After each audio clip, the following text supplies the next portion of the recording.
Metal Gear Solid is a classic video game. And as far as video game stories go, this one felt like a movie, which was kind of odd for the time when it came out. In fact, this game did so well that pretty much everyone on every website I've ever been to has considered this game to be one of the best video games ever made.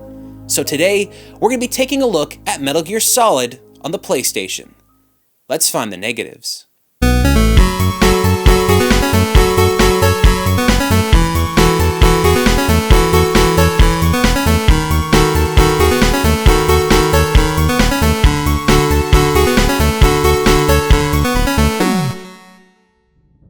In 1998, Metal Gear Solid was released for the PlayStation, and it was one of the most defining experiences I ever had when I was playing video games on this console. To think about the time in 1998, a lot of the video games that were coming out that featured weapons were usually all about killing people. But Metal Gear Solid really wasn't focused on that. It was more focused on sneaking around and avoiding fights whenever possible, because it's really all about stealth, which made it a very interesting experience. And to top it off, it had cutscenes and cinematics that were equal to movies that were coming out at the time. And it had a powerful story that was very complex, a narrative that involved governments, espionage, spying, and just so much more. This is one of the best games ever made, and on the Sony PlayStation, it is quite possibly my favorite game ever released on the platform. So as you can see, Metal Gear Solid is a pretty fantastic game, and it's got a lot going for it. But let's take a look at my first problem. First off, Solid Snake acts like he's in an episode of Jeopardy! Every single line, every single thing he says, pretty much throughout the entire game, is in the form of a question. You don't believe me? Take a look at this. What's the insertion method? And then, Liquid Snake. Anyone going with me? Weapons and equipment OSP. What do you want from me? That's what you call sending armed soldiers after me? Who's this? Are you military? Colonel, can you hear me? By the way, how's the diversionary operation going? Behind D. What's a Russian gunship doing here? Who's that? Master, what are you doing here? Passing on the skills to a new generation, huh? So there you have it. Solid Snake acts like he's completely lost every step of the way. And although I can understand why they did that for a video game, it is still pretty annoying. So the first negative is Solid Snake asks way too many questions. Metal Gear Solid has an amazing selection of weapons. There are just so many items you can pick up and use in this game, and it's really fun to play. But that doesn't mean that they're fun to use. See, every weapon in this game is incredibly difficult to aim with because you don't aim in a first-person mode. You kinda aim in an overhead way, so when you go to aim the gun, you kinda have to shoot and pray, which I was never really a big fan of. See, in other games that use the top-down perspective, they use some kind of method to extend the camera back so you could actually see farther out and basically aim at enemies easy. But Metal Gear Solid didn't do that.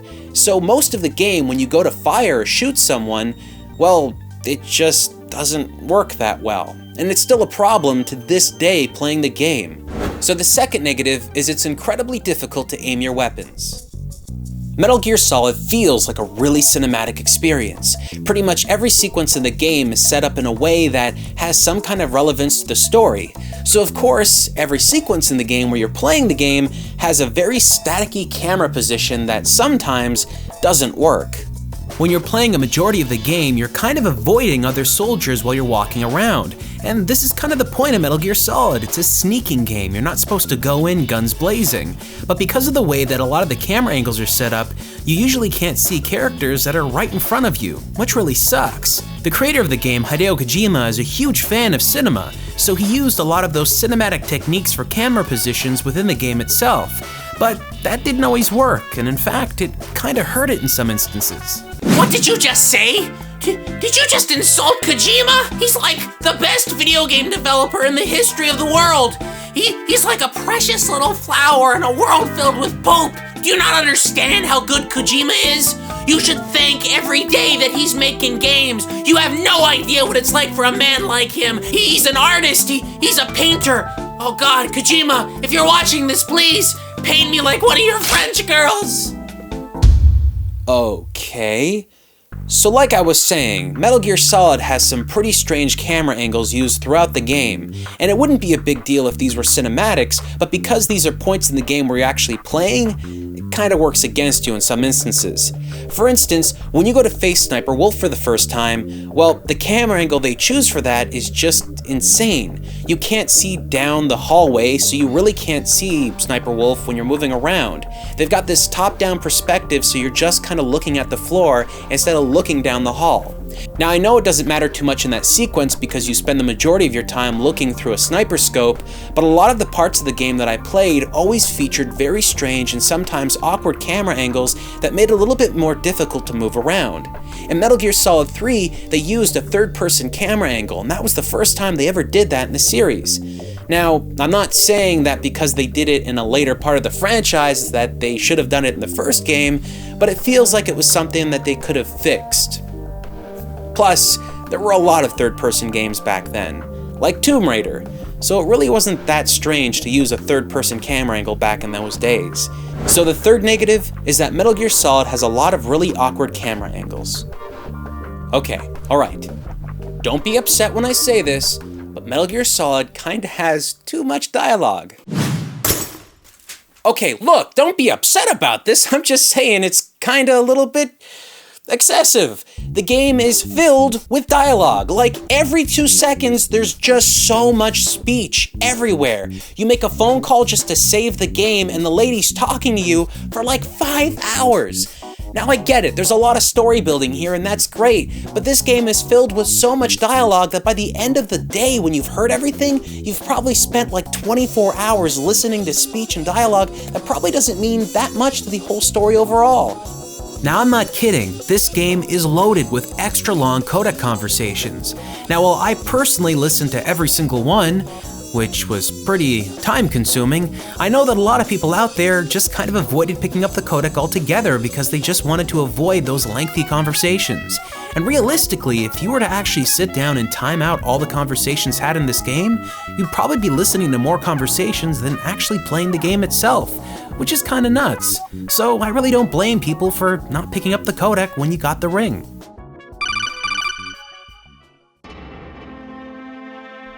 Snake, this is the Colonel. Do you read me? Yes, I can, Colonel. What's the problem?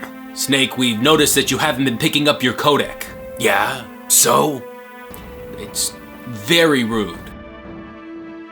Are you serious? Look, Snake, when we're giving you information on the field, it's important and valuable to your survival. You have to pick up the damn phone. Look, buddy, I'm in a winter wonderland of hate. There's a billion soldiers out here that want my head for no other reason than the fact that I'm here. And you know what? On top of all this weird shit, there's a guy that can read my mind because he can, and I just watched some guy get pecked to death by fucking crows. You have no idea how hard it is. This is an insane task. And you want me to pick up the phone? Oh, no, that's it. What a dick. That joke wasn't even funny. You didn't even get it right. Vulcan Raven being eaten by crows? That's stupid. So the fourth and final negative is that this game has way too much dialogue. The whole reason we care about the Metal Gear series is because of this game. Look, Metal Gear 1 and Metal Gear 2, sure, they were fine games on the NES and MSX. Although, let's just focus on the MSX ones, because I think the NES ones were kinda crap.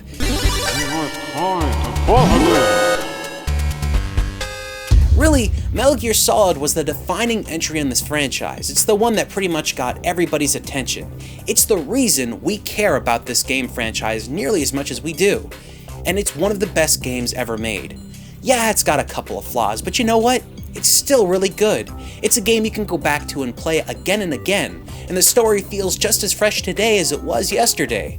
And it's a game that I don't think ages that much, which is pretty funny considering how old the game is now. If you've got some time, if you want to try something that's really out of this world, Metal Gear Solid is the game to play. And personally, it's going to remain one of my favorites.